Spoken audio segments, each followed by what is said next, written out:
Hello, Fredak here. Fred ACC, all one word. Alrighty, numerous postings going out today. Today's posting is It's the Economy.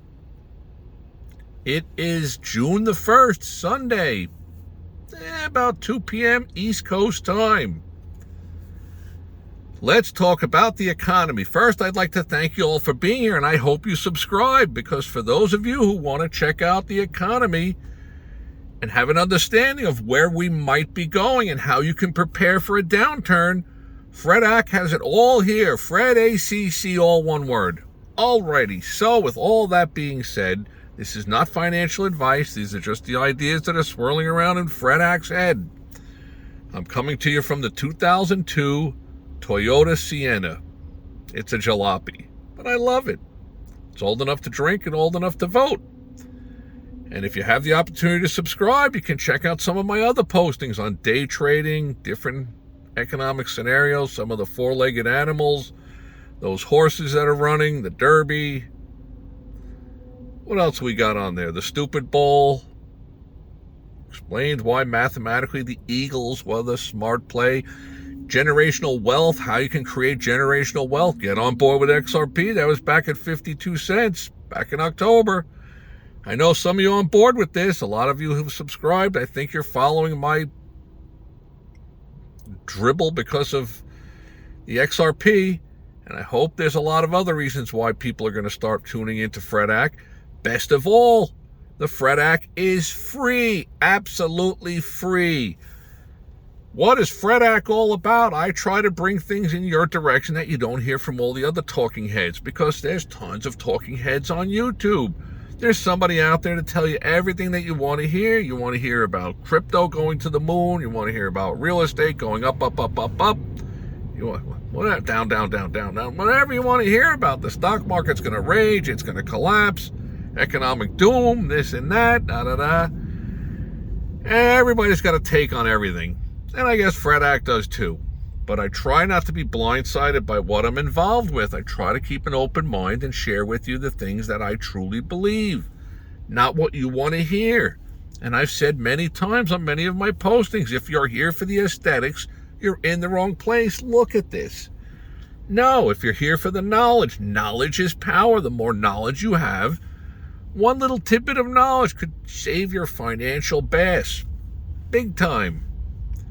Personally, I think the economy, there are so many different canaries in the coal mines, and I've posted about this on so many other spots. If you're new, subscribe, check some of them out. You might find something interesting. As I've said many times, garbage in, garbage out. You listen to different things. If it makes any sense to you, grasp onto a little bit of it. If not, just filter it on out. Garbage in, garbage out the door. Nothing wrong with that. And I've also professed on many of my different postings, Fredak is no kind of genius guru or anything. I'm just a regular ordinary man. I'm Joe Schmo. I'm Fredak, 9 to 5. Go to job every day, work, pay taxes, do this, do that. Do all the right stuff that we're all supposed to do. And in the end, the big money steps all over us, between banks and bank fees, late fees, and credit cards, and this and that. No. All bad news. The big money has the deck stacked against us. Why do I say all that? Because if you think about it, if I loan you $12,000 and charge you 15% interest, that's a pretty good deal compared to what's out there on the credit card world. Yet I'll go to jail for usury. It's against the law. You can't do that to people. But the credit cards can charge you 29.99%, late fees, this fee on that fee, on top of that fee, yada, da, da, da, da, da, da. They get away with it all. It's legal loopholes. And I get it. But of course, we all want to be on the side of the big money. We don't want to be on the side of the little people getting all the green blood sucked out of us, meaning money. And that's what the big money does. And I've had plenty of postings on here. But let's get back to the economy. The signs are there. I've been professing this for probably 2 years, a solid year on this YouTube site. The economy is in dire straits. Think about it. Look at the reality of what's all around you. You have real estate on the verge of collapsing. It is collapsing. It's in the midst of collapsing. The collapse is about to get a lot bigger. Wait till you see the foreclosures start to increase. Why? Because there were so many people that there was interest-free money, kind of free money. So, of course, the more money that's out there being printed and just dropped from the helicopters, what I call it, not literally, but figuratively, the more people there's more money chasing after a stable amount of goods. So you have a spike in real estate prices. 6, 7, 8 years ago, anybody that had spare money could turn around and put down $100,000, buy something for $400,000, get a mortgage with 0% or close to 0%, flip it in a matter of 30, 40 days, and make $30,000, $40,000, $50,000 on your money, maybe even more. Fantastic. But the cold reality of it all is that probably half the population, roughly, these are rough numbers, but half the people out there don't have $100,000 to put down to be a speculator. So the speculating game is kind of like that game with the cups with the marble underneath it, the ping pong ball or whatever. Oh, it's great while it's moving forward and there's more and more suckers coming into the game and putting down the money and trying to pick that little marble and buying that house and flipping it. But at some point, it all boom and bust. It's classic through history. You go back and look, the tulip mania in the Dutch world, 1600, 15-something. And I've explained these things about the BRICS nations, my XRP postings, which the future multimillionaires are just waiting in the wings with me. We're going to be, if and when, if it happens, and it may not happen, got to be fair-minded. Maybe I'm caught up in the opium.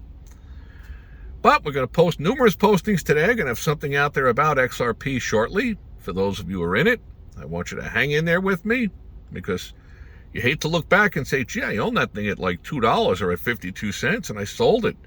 I made a lot of money on it, but I could have made a fortune on it.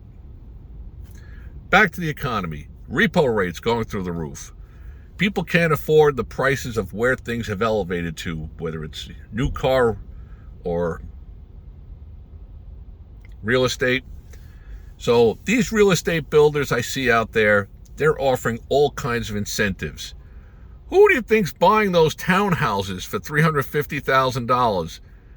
It's not the wealthy people. They know better. They're battening down the hatches. That's why they're wealthy. It's the people that don't belong buying them.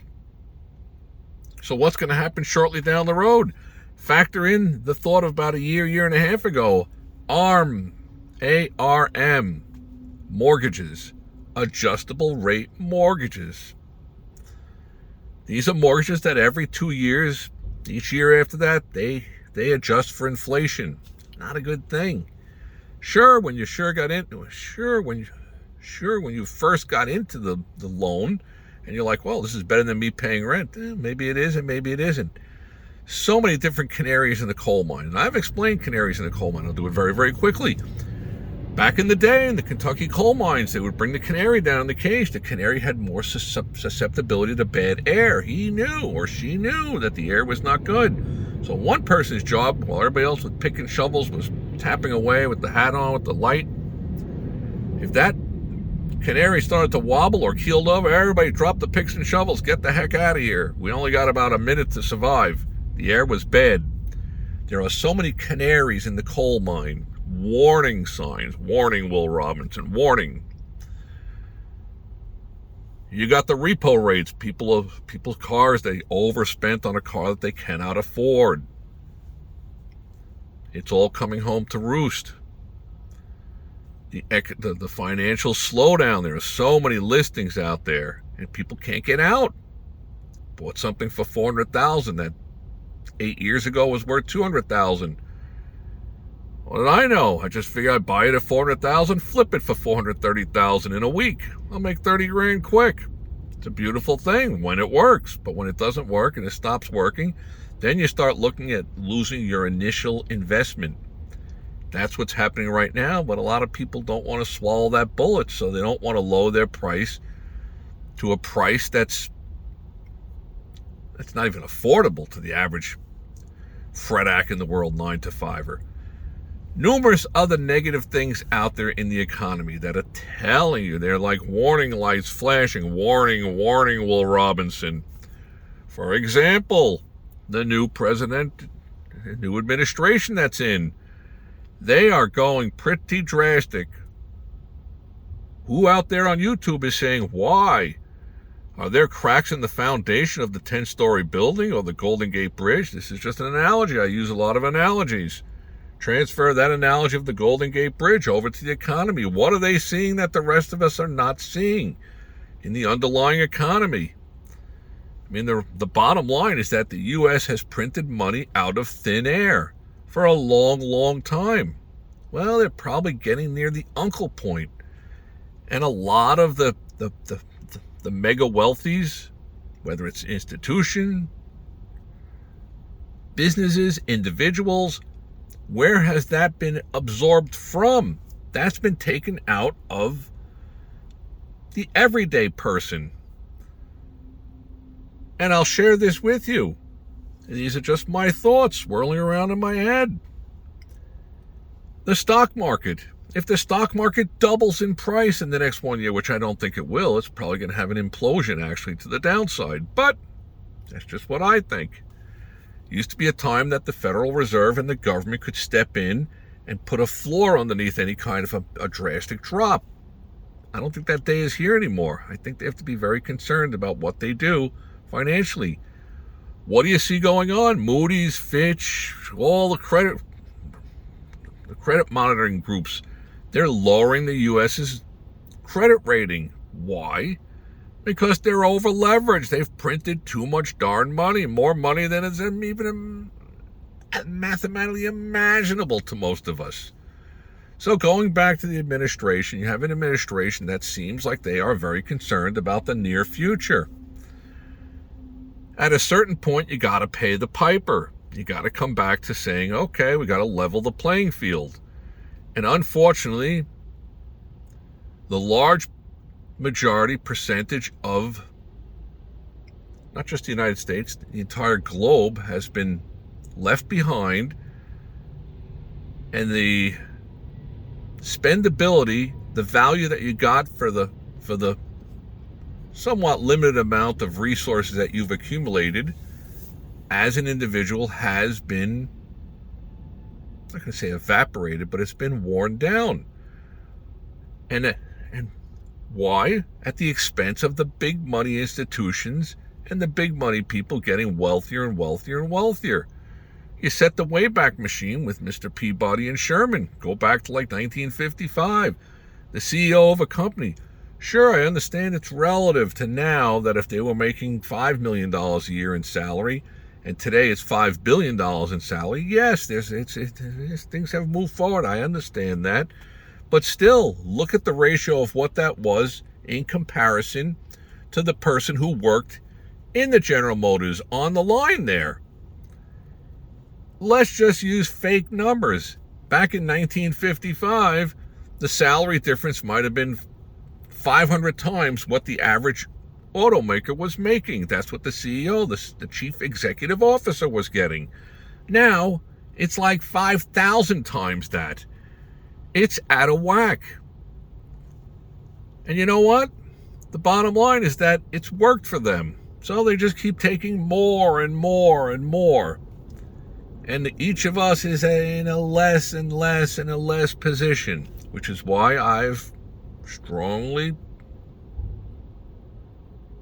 spoken about XRP. You're getting the opportunity to be involved with something that the big institutions are involved with. But let's get back to the economy. So there are so many signs that the economy is on the verge of collapsing. What are you going to do about it? Well, there's things that you can do about it. Let's look at it pretty rationally. If you got the cable TV package with all the sports stuff, and you're also on some kind of heart medications, heart thinners or whatever, which one are you cutting first if things are starting to get a little dire financially? You're going to cut down on the sports package. You're not going to cut down on your heart medicine. That's understandable. So where else are you seeing these things happening? The trips people are taking, going out to restaurants once a week, Friday or Saturday, out to the local restaurant, spend $150, $200. Not happening as much anymore. So many different canaries in the coal mines. I could go on and on and on. It's the economy. It's the economy. I hope you subscribe. I hope you're taking a look at some of these Fred Act postings. They might just save your financial bass. Alrighty, well, I want to thank you all for being here today. Numerous postings. As always, watch out for the scammers. Just put something out there on XRP. I think you ought to check that out. May all your days be winning ones. Subscribe.